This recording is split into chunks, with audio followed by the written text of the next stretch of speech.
Emma Carter, and I'm 34 years old.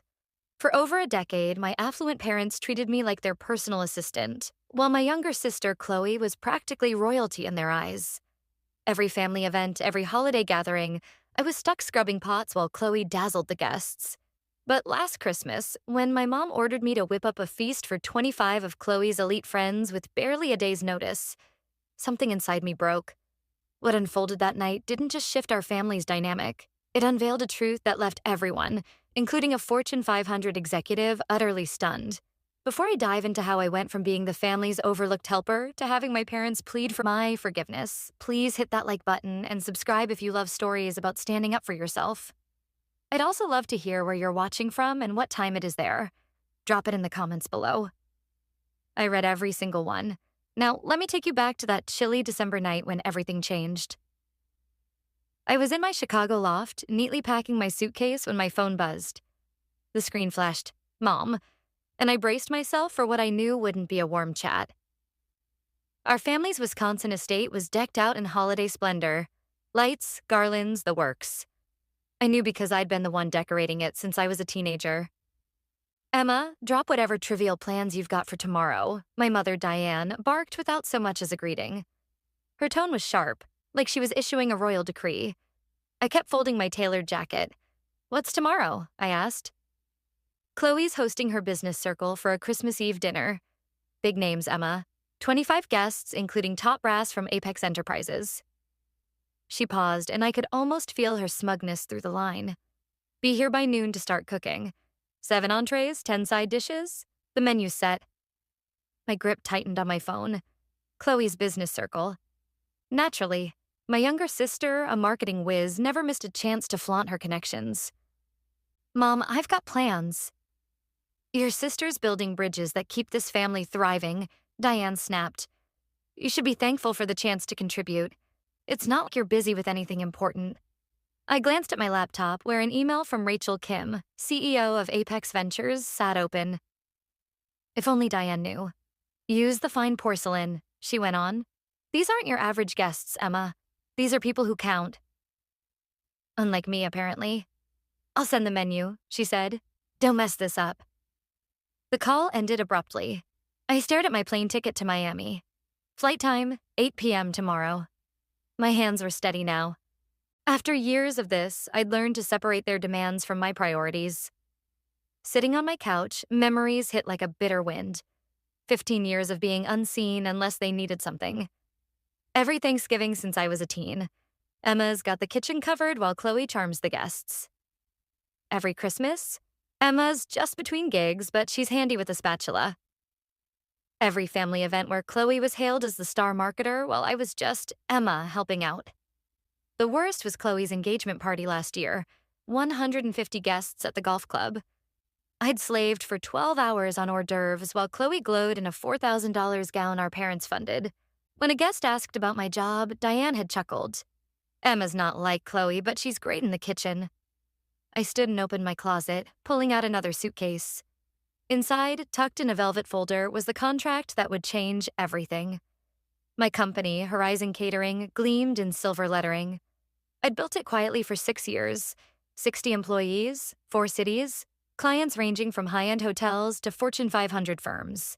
Tomorrow, while my family expected me to toil in their kitchen, I had a meeting to lock in a $2.5 million deal. My phone pinged. Chloe's text. "Mom says you're cooking tomorrow. Don't ruin it. Big players will be there." I glanced at my ticket again. Flight 512 to Miami, 8 p.m. "Not this time," I murmured to my empty loft. "They'd have to manage without me." I was done. The signs had been glaring, but I'd ignored them too long. First, how they presented me. At a recent club dinner, my dad told a colleague, "Chloe's our shining star. Emma's figuring things out." That same morning, I'd secured a $600,000 contract. But to them, I was always figuring things out. They never asked about my work, never questioned how I afforded my Chicago loft or my sleek SUV. Their narrative was ironclad. Once, when I mentioned a business trip, Diane smirked. "Business? You mean your little cooking side hustle?" The second sign was bolder. Last spring, I found my childhood bedroom turned into storage for Chloe's extra designer clothes. My awards, my books, everything boxed in the attic. Chloe needs the space, Diane said casually. Her image matters in marketing. Meanwhile, Chloe got a fully renovated wing of the house, complete with a private office and dressing room. The message was unmistakable. One daughter was a priority, the other was expendable. I zipped my suitcase, recalling my company's holiday party last week. My team had surprised me with a toast for landing the Apex account. 60 people who valued my vision, who respected my leadership. My phone buzzed again. Diane. Don't forget the saffron for the sauce. These guests expect refined flavors. Refined flavors, as if I didn't cater for tycoons and A-listers weekly. But why would she know? She'd never asked. The deepest wound was their lack of curiosity. Not once in 6 years had they said, "So, Emma, what do you do?" They'd crafted their own story. Poor Emma, scraping by, probably living off inheritance. In reality, I'd turned a small loan from my late aunt into a thriving enterprise. I scrolled through my phone's photos. Me with a senator at a gala I'd catered. My team cutting the ribbon at our 4th office. A profile in Culinary Trends magazine calling me the silent force in luxury dining. I'd kept these moments from my family. The one time I mentioned a major client, Diane had pivoted to Chloe's latest ad campaign. "At least you're useful in the kitchen," she'd said, patting my arm like I was a kid who'd baked a decent cookie. I opened my laptop to check Horizon's dashboard. Built without a cent from my parents, thriving without their approval. Tomorrow's revenue would dwarf Chloe's yearly earnings, but they'd never know. My assistant texted, "Inc. Magazine wants you for their 40 under 40 feature. They love the no family help angle." No family help? That was an understatement. My family hadn't just withheld support, they'd erased my existence outside their kitchen. If you've ever felt unseen by your own family or had your achievements dismissed, you'll get why I did what I did next. Drop a comment. Have you ever hidden your success from toxic relatives? I read every one, and it helps to know I'm not alone. If this story's hitting home, consider subscribing. We're building a community of people who refuse to let others dim their shine. Now, let me tell you about the message that sealed my decision. My phone pinged with a calendar alert, and reality crashed in. If I stayed silent and played the helper tomorrow, I'd lose everything I'd built. The Apex Ventures contract wasn't just another deal. It was the deal. $2.5 million for exclusive catering at their 6 Florida properties. A partnership that would make Horizon a national name. The meeting was December 26th at 9 a.m. Non-negotiable. Rachel Kim, Apex's CEO, had been blunt. "I'm leaving for Tokyo on the 27th, Emma. If we don't meet in person, the board will pick our backup." The backup, my rival, who'd been eyeing this deal for months. It wasn't just about money. 60 employees depended on me. Sophia, my lead chef, had just signed for a new condo, counting on this expansion. Mark, my operations lead, was eyeing better schools for his kids. This was their dream, too. I checked my bank account. Yes, I was successful, but this deal would elevate us from regional player to national powerhouse. A once-in-a-lifetime shot. My phone rang. My CFO. "Emma, confirming you'll be at the resort tomorrow night for the pre-meeting dinner with Rachel's team?" "I'll be there," I said, eyeing my packed bags. "Good. Rachel's excited to meet the CEO who built Horizon without family backing. She said it's rare to see such grit." If she only knew. My phone pinged with an email from Diane. Subject: Urgent Christmas Eve menu. My stomach turned as I opened it. 7 entrees, 10 sides, allergy notes for 6 guests, wine pairings, dessert lineup. The detail was overwhelming. She'd specified every dish, every garnish, even the serving platters. "Use the Wedgwood china and the engraved silver," she wrote. "These are important people, Emma. One's Rachel from Apex Enterprises. She could be a game changer for Chloe's career." I froze. Rachel Kim was attending my parents' dinner. I scanned the guest list attached. There it was.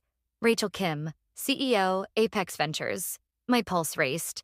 The woman I was meeting in Florida was going to be at my family's house, expecting a meal from their jobless daughter.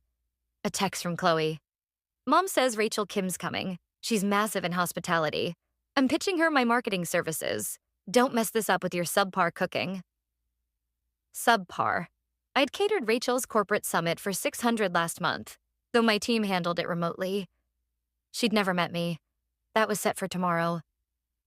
I sank onto my couch, the weight of the choice crushing me. Stay and serve the woman who could make me a multimillionaire, pretending to be a nobody. Or leave and face my family's fury but secure my future. My Uber app pinged. Ride to O'Hare booked for 6:30 p.m. tomorrow. I looked at the menu, the contract, the ticket. The decision was clear. I dialed Diane. She picked up instantly. Finally, I was starting to think you weren't serious about this. Mom, I can't do it. Silence. Then her voice turned icy. What do you mean, can't? I have a business trip. I'm flying to Florida tonight. Don't be absurd, she snapped. What business could you possibly have? A critical meeting. She laughed, sharp and mocking. Emma, stop this nonsense. Your sister needs you. Chloe has no catering team. She could hire one. With what budget? Do you know how much that costs? The irony, her lecturing me about catering costs while I ran a catering empire, was almost comical. Family first, she hissed. Or are you too selfish to get that? I get it perfectly. Family matters when you need something from me. How dare you? When did you last ask about my life, Mom? We know your life. Jobless, scraping by in that cramped apartment. I'm a CEO. Another cruel laugh. Of what? Your fantasy startup? It's real. I have 60 employees. Enough with the delusions. Chloe needs this. You owe us. Owe you? For raising me while treating me like staff? You're dramatic. What else do you have? Sitting alone in your sad apartment? I glanced at my business class ticket. I have a flight at 8 p.m. Cancel it. No. If you leave, don't come back. The threat was familiar, one she'd wielded before. Usually I folded. Then this is goodbye, I said softly. You're not serious. I'm done being your servant, Mom. Done being invisible until you need a chef. You ungrateful. I hung up. My hands trembled, but not from fear. For the first time in years, it was liberation. My phone erupted with texts from Chloe. What did you do? Mom's freaking out. Stop this drama and get here. I powered it off and kept packing. They'd figure it out. They always did when forced to. I turned my phone back on to set one thing right. It rang instantly. Chloe, what's wrong with you? Mom's telling everyone you've lost it. I have a business meeting on Christmas Eve. Stop lying. I'm not. This is about my career. What career? You cook for fun. I own a catering company. Sure you do, she scoffed. I'll pay you $250 to cook. Deal? I nearly laughed. My personal chef rate was $6,000 a day. This isn't negotiable, Chloe. I'm not coming. Mom will cut you off. Her choice. You're ruining Christmas. My big networking chance. Rachel Kim's coming. Then hire a caterer.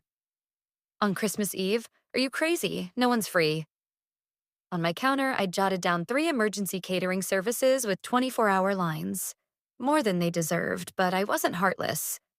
I left a note with catering contacts at my place. I'm not driving to Chicago for your stupid note. Then search for emergency caterers. You're so selfish. I'm being professional. My business needs me. What business? She shrieked. Stop pretending you're someone you're not. My Uber app pinged. Driver arriving in 2 hours. I have to go, Chloe. If you do this, you're done with us. I've been invisible to you forever. What's new? I hung up, powered off my phone, and left the note with catering numbers on my counter, next to a Horizon Catering business card. Emma Carter, CEO. They wouldn't see it. They'd never come. But I'd tried even as I chose myself for the first time. The plane took off from O'Hare at 8:10 p.m., and I finally breathed. Below, Wisconsin faded into a sea of lights. Somewhere down there, Diane was likely calling every relative, painting me as the selfish daughter who ditched family on Christmas. I opened my laptop to review the Apex contract. Clause 12.4. CEO attendance mandatory for all strategic meetings. Rachel had insisted on it, saying she only worked with hands-on leaders.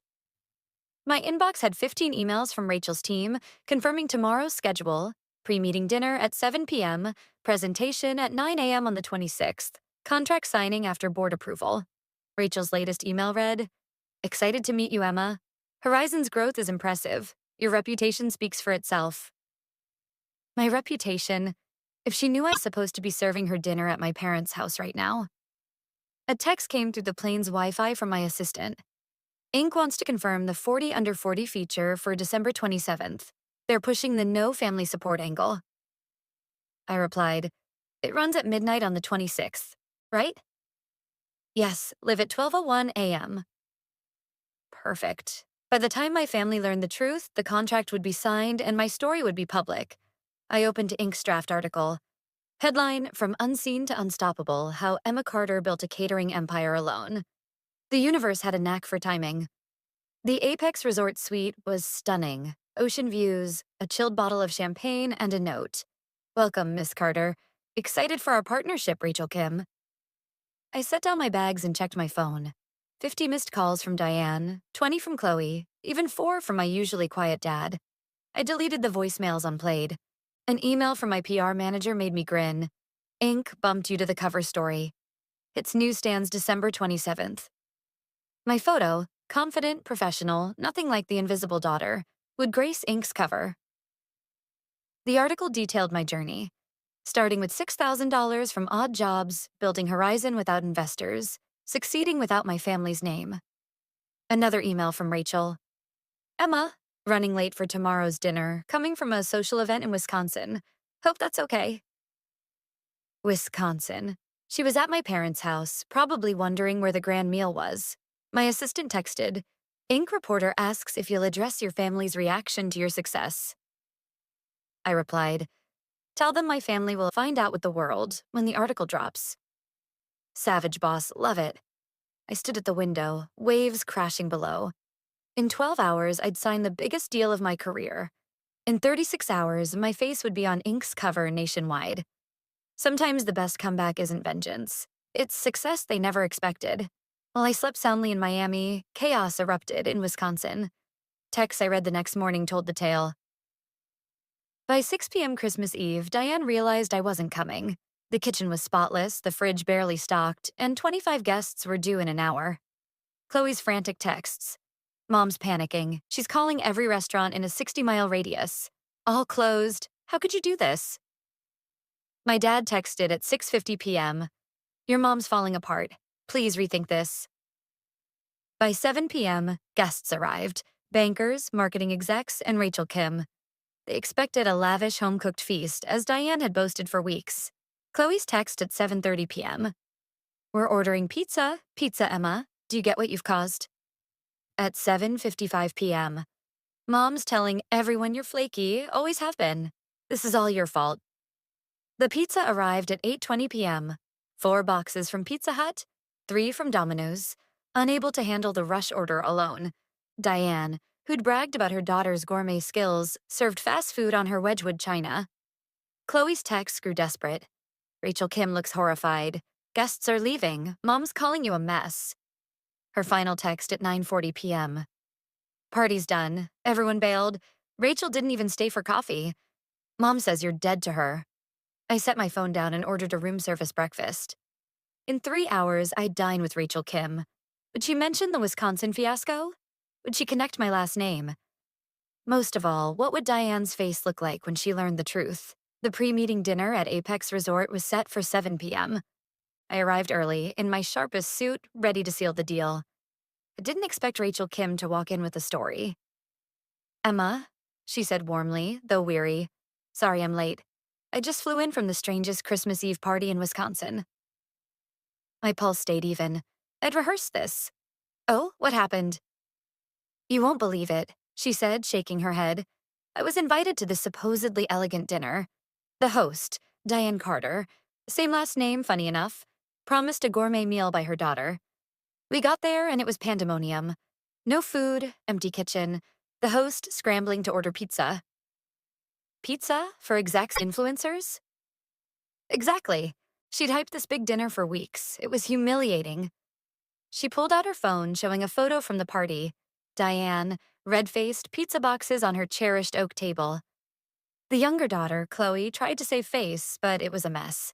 She even pitched me marketing services while handing out Pizza Hut on plates worth thousands. Did you stay? Barely 20 minutes. The host was too busy blaming her older daughter, calling her unreliable, unhinged, a family letdown. Apparently, this daughter was supposed to cook, but vanished. My hand stayed calm on my folder. That's awful. Treating family like that? Rachel nodded. Let's talk about something better, your incredible company.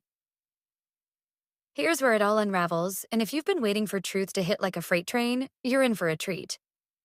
But first, what would you have done in my shoes? Would you have told Rachel who you were right then, or held out for the perfect moment?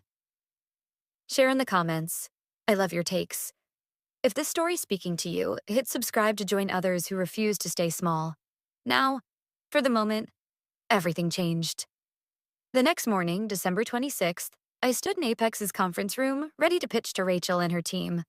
The contract was on the table, my presentation flawless. Then Rachel's assistant rushed in with an iPad. Miss Kim, you need to see this. A photo from that Wisconsin party's going viral on LinkedIn. Rachel took the iPad, her expression shifting from intrigue to shock. She looked at me, back at the screen, then at me again. Emma, she said slowly, this photo from the Carter house. She turned the iPad. It was a family picture from last Thanksgiving. Me in the background, barely noticeable, while Chloe beamed front and center with our parents. Is this you? I nodded. Yes, Diane Carter's my mother. The room went quiet. Rachel's team exchanged looks. The lawyer set down his pen. The woman who called you unreliable, unhinged, a failure, is your mother? Yes. You were supposed to cook that pizza disaster dinner. I was, but I'm here instead. Rachel leaned back. You chose your business over being their servant. I nodded. She pulled up Google, typing my name. Results flooded in.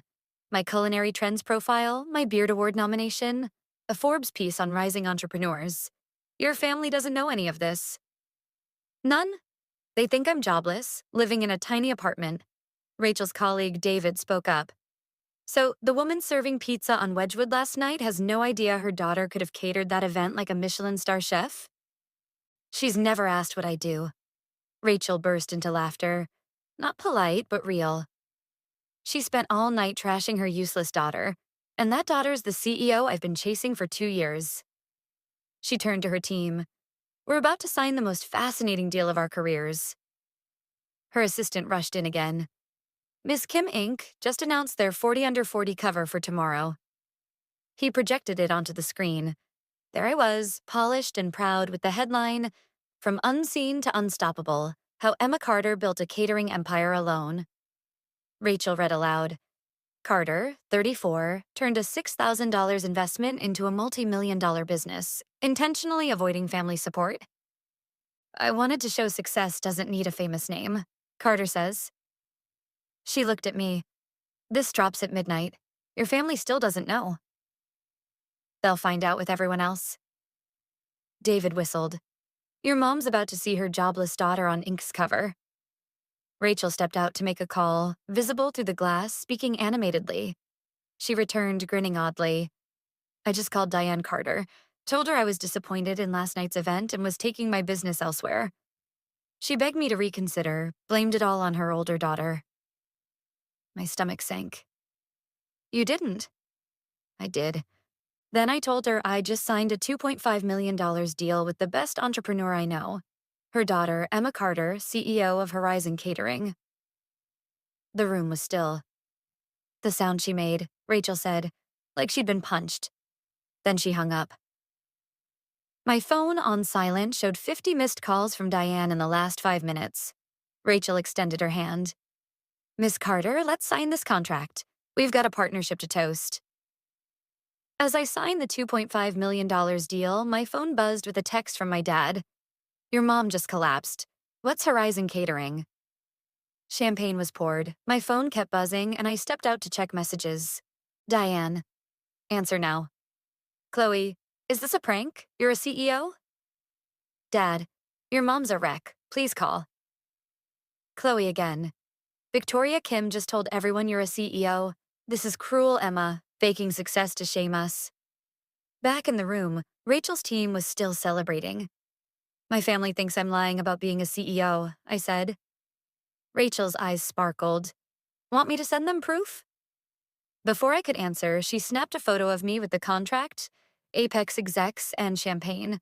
She posted it to LinkedIn, tagging Horizon, Apex, and Diane Carter of Wisconsin. The caption, "Thrilled to partner with Horizon Catering and their visionary CEO, Emma Carter. Her excellence will elevate Apex's guest experience. Rare to work with someone who built it all from nothing." Within minutes, the post had hundreds of likes. Industry peers congratulated me. Clients shared glowing reviews. My phone rang. "Chloe, on speaker with Rachel's okay. This isn't real." "It's real. You've been a CEO for 6 years. Why didn't you tell us?" "You never asked. You all assumed I was nothing and treated me like it." "Mom's losing it. Everyone saw Rachel's post." "Not my problem." "How can you be so heartless?" I looked at Rachel's team, professionals who never doubted my worth. "I'm not heartless, Chloe. I'm done being invisible until you need a chef. Done pretending to be less to make you feel better?" "But we're family." "Family doesn't treat family like help." "Call me when you're ready to meet Emma Carter, CEO, not Emma the cook." I hung up. That night, I called Diane back. She answered instantly, voice breaking. "How could you humiliate us like this?" "Humiliate you? Rachel Kim told the club about your company? People are asking why we didn't know our daughter was a success. You never asked about my life." "We asked. We knew you cooked sometimes." "You assumed I was a failure. For 6 years, you introduced me as jobless. Never once asked about my work, my loft, my life." "You should have told us." "I tried. 3 years ago, I mentioned a big client. You switched to Chloe's ad campaign. Said, 'That's sweet, but Chloe's career is soaring.'" Silence. "I left catering contacts on my counter," I said. "You could have saved the party." "We don't have keys to your place." "You've never asked to visit. You don't even know where I live." "That's not, I employ 60 people, Mom. 4 offices. I'm in magazines nominated for awards. You thought I was jobless because it was easier than seeing me." "We're your family." "My family needed a servant. My business needed a CEO. I chose my business." "This is spite." "No, it's self-respect. I built something incredible without your money, connections, or belief." "What do you want?" "Nothing. That's the point. I don't need anything from you anymore." The Inc. article drops at midnight. It explains how I built my company without family. You might want to brace yourself. "You told Inc. about us?"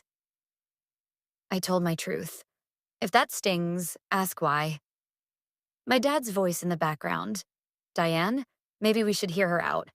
"I'm done listening," she snapped, then to me. "You've ruined us." "No, Mom. I've built my life." I hung up softly, feeling weightless. The fallout was swift and brutal, for them. Within 48 hours, Rachel's LinkedIn post tanked my family's social standing. The club's rumor mill churned, and Chloe's tax laid it bare. Apex dropped our marketing contract. Rachel said they don't work with people who lack integrity. A $600,000 loss for Chloe's firm. Mom was kicked off the gala committee. They say it's unrelated, but it's not.